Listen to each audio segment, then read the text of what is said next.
50 Ukrainian farmers, led by Dovbush, ambushed a 100-man Polish infantry regiment in the woods. A single gunshot stopped them in their tracks, followed by a volley from an organ gun that cut down the first wave. But the Poles were professional soldiers. They held formation, attacked and defended as one, and their mounted archers packed a serious punch. Ukraine's own Robin Hood, Dovbush, had a plan. Step 1. Harass them like a swarm of flies and piss them off. The Ukrainians charged out from both sides, taking fire as they went, and wiped out the front line of Poles in under 3 minutes.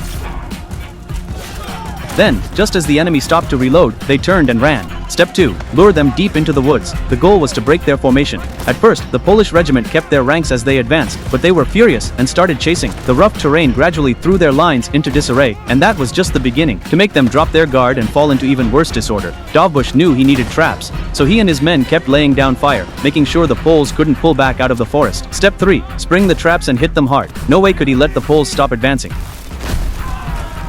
After 2 rounds of this, some of the Poles were so enraged, they swore they wouldn't stop until they'd killed him. Finally, the Ukrainians regrouped and drew the Polish force into a preset kill zone. Steep rock walls on both sides, a single sloping path down the middle. When the Poles followed them all the way down, the Ukrainians lit a woodpile they'd prepared at the bottom. The Poles realized they'd walked into a trap and tried to turn back up the slope, only for Dovbush and his men to roll down fireballs they'd prepared earlier. Flames on both sides. The Poles were trapped like fish in a barrel, but Dovbush didn't order an immediate slaughter. A good commander thinks through every possibility. Late that night at the Polish stronghold, a neatly uniformed Polish contingent marched up to the gates, claiming they'd completed their mission, capturing the Ukrainian outlaw Dovbush. The gates swung open. As the fake unit marched in, playing victory music, Colonel Przeworski walked out to greet them. Dovbush glanced at him, then quickly looked down and looked away. He knew the principle: capture the leader to defeat the enemy. But then something went wrong. Someone inside the fortress noticed that none of these Polish soldiers were wearing military boots. Dovbush spun around, grabbed a rifle that one of his men had ready for him, and opened fire. The Poles were caught completely off guard, and instantly, it was hand-to-hand combat. The Poles used wagons inside the fort to form a defensive line, and the fight turned brutal. But the Ukrainians fell back on their old trick. They brought out the organ gun and blew the line apart. The colonel turned and fled toward the fortress gate, where heavy defenses were waiting. Dovbush didn't attack the fortress right away. Instead,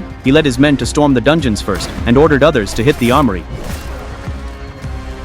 The fighting raged until dawn. The colonel personally led the defense inside the fortress, and without heavy weapons, the Ukrainians couldn't break in. Then they rolled out a cannon. The colonel panicked. A thunderous blast punched straight through the thick fortress door.